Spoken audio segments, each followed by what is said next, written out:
tu as présentement une position spéciale. J'aimerais ça que tu nous expliques ton rôle ici, puis le fait que c'est exceptionnel, ta position au niveau du basketball. Oui. En fait, présentement, je suis la seule entraîneur-chef au niveau collégial masculin. Donc, dans toutes les catégories confondues, il y a une seule femme qui occupe ce poste-là présentement, puis c'est moi qui ai la chance d'avoir ce rôle-là. J'ai commencé le basketball très, très jeune. Mes parents m'ont initié à ce sport-là. J'avais 1 an, 2 ans. J'étais déjà dans les gymnases, prête à jouer. J'ai continué mon parcours dans les Panthères de Rosemère, un club que mes parents ont fondé d'ailleurs pour que je puisse avoir du basketball sur la Rive-Nord. Ensuite, j'ai continué mon parcours ici à Lionel Groux. J'ai fait 1 année ici. Par la suite, je suis allée jouer pour les Nomades de Montmorency pendant 2 ans. Puis j'ai terminé mon parcours de sportive à l'UQAM. J'ai joué 4 ans là-bas pour les citadins de l'UQAM. Puis ensuite, je suis venue ici comme assistante entraîneur. J'ai été assistante coach 3 ans ici avant d'être entraîneur-chef cette année. Donc, ça ressemble un peu à mon parcours d'athlète et de coach. C'était important pour toi de revenir dans la région puis de revenir dans ce collège-là? Oui, définitivement, parce que c'est un collège qui m'a beaucoup apporté quand j'ai été joueuse ici. Je trouve que je me suis vraiment découverte comme athlète. Ça m'a permis de me rendre au niveau d'après, niveau sport. J'ai fait des belles rencontres ici. Puis sinon, c'est important pour moi d'être dans la Rive-Nord parce que je trouve que le sport dans la Rive-Nord doit être plus mis de l'avant. Je trouve qu'il y a beaucoup d'athlètes dans la région qui ne sont pas mis de l'avant justement parce qu'il manque de visibilité. Pour moi, c'est important de revenir aux sources ici pour vraiment permettre à ces jeunes-là d'avoir une visibilité supérieure pour les niveaux qui les attendent. Sincèrement, je pense que j'ai un très bon caractère qui me permet de coacher des gars aussi. Je pense que c'est pour ça que j'ai pris le poste. Au départ, je n'étais pas certaine que j'allais être capable nécessairement d'avoir comment je pourrais dire ça, d'avoir un contrôle aussi fort sur l'équipe, mais je suis vraiment contente de voir qu'avec le caractère que j'ai, puis la sensibilité aussi, puis l'ouverture que j'ai aux gens et aux jeunes, ça me permet vraiment d'être un peu entre les deux. Je peux bien les comprendre, mais en même temps, je peux bien comment je pourrais dire ça, les diriger. Puis je trouve vraiment que ça fait une différence et que je pense que je suis dans une place qui me ressemble, qui fonctionne bien pour moi. Puis je trouve ça important d'avoir un peu les deux. Il faut avoir la sensibilité aussi quand on coach parce qu'il faut comprendre les jeunes, il faut les aider dans leur développement. Parce que le sport, des fois, c'est vraiment vu comme un sport de... Tu sais, le basket, c'est vu comme un sport très sévère. Les entraîneurs sont très sévères avec leurs joueurs. Puis je suis d'accord, il faut qu'il y ait une discipline, mais je pense qu'il faut qu'il y ait une écoute entre les athlètes et les entraîneurs. Je trouve ça très, très important. Puis c'est quelque chose que moi, je veux apporter à l'équipe et que je sens que j'apporte à l'équipe, effectivement.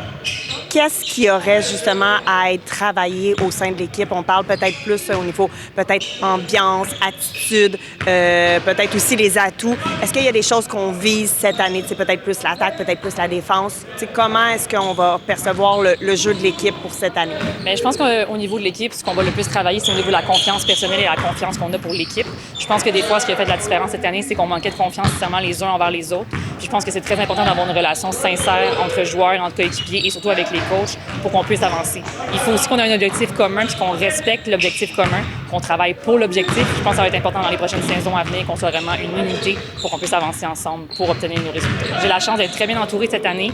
Mon premier assistant, c'est Bilal Saint-Villus qui était avec moi toute l'année. Il était présent pour les musculations avec les gars. Il était là à tous les entraînements, tous les matchs. Ça a été vraiment un pilier pour moi. Puis l'autre assistant, c'est Dave Ambroise. Il a été là aussi le plus qu'il pouvait cette année. Je suis vraiment très, très chanceuse. J'ai tellement été bien accompagnée que je me dis, mon Dieu, ça a vraiment fait une équipe extraordinaire. Puis j'ai eu la chance aussi d'avoir comme mentor mon père cette année, donc Daniel Méthode, qui m'a accompagné un peu plus vers l'extérieur, un peu pour plus me mentorer à comment bien coacher, comment entraîner une équipe. Parce que la différence entre entraîneur assistant et entraîneur-chef, elle est énorme. Les responsabilités ne sont pas du tout les mêmes. Puis je suis vraiment contente d'avoir eu ce support-là, de ce trio-là, pour me développer cette année comme entraîneur-chef, puis vraiment aller au bout de mes capacités et de ma confiance. On est sorti de ta zone de confort avec le poste d'entraîneuse-chef. Tu l'as dit, c'est très différent. C'est quoi justement que tu vas devoir travailler ou qui est différent des autres grades d'entraînement que tu as eu? Bien, c'est sûr que quand tu es assistant d'entraîneur, tu es plus porté à avoir des relations individuelles avec les joueurs. C'est toi un peu qui va être leur repère, qui va pouvoir leur parler après que l'entraîneur-chef a fait une intervention. Des fois, c'est toi qui va plus les aider. Mais quand tu es entraîneur-chef, oui, tu as cette relation-là individuelle, mais tu dois aussi gérer la collectivité.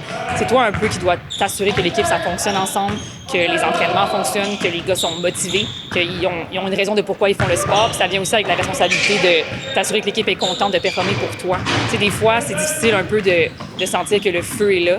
Fait que je pense que c'est quelque chose de très important, c'est de s'assurer que les jeunes sont prêts à travailler. Puis une chose que j'ai eue cette année, puis que j'ai senti aussi que l'équipe derrière moi était prête justement à faire ce sacrifice-là, puis j'ai senti une belle collaboration entre nous. Mais c'est très, très différent. Entraîneur-chef, c'est vraiment beaucoup de responsabilités. Je pense pas que c'est tout le monde qui se rend compte à quel point ça prend de l'énergie à donner. Tu sais, des fois, tu te fais écrire le soir, tu te fais envoyer des messages par tes joueurs. Il faut que tu t'assures de faire des suivis, il faut que tu te rappelles qu'est-ce que tu fais. Il faut vraiment que tu sois un peu partout en même temps, que tu te rappelles de tout, que tu oublies presque rien. Fait que, c'est vraiment... Moi, je trouve que c'est une chance extraordinaire. Je trouve que c'est un poste pour moi qui fonctionne avec ce que je suis comme personne. Je trouve que ça met de l'avant mes valeurs comme personne. Fait que, c'est vraiment une chance que j'ai. Puis je suis vraiment reconnaissante de l'opportunité que j'ai à coacher ici à l'Iéméco. Mais quelle femme, cette Audrey! Je suis certaine qu'elle va inspirer beaucoup de petites filles, de filles et de femmes à suivre son exemple. Sincèrement, Audrey, continue d'avancer et de foncer. Tu l'as.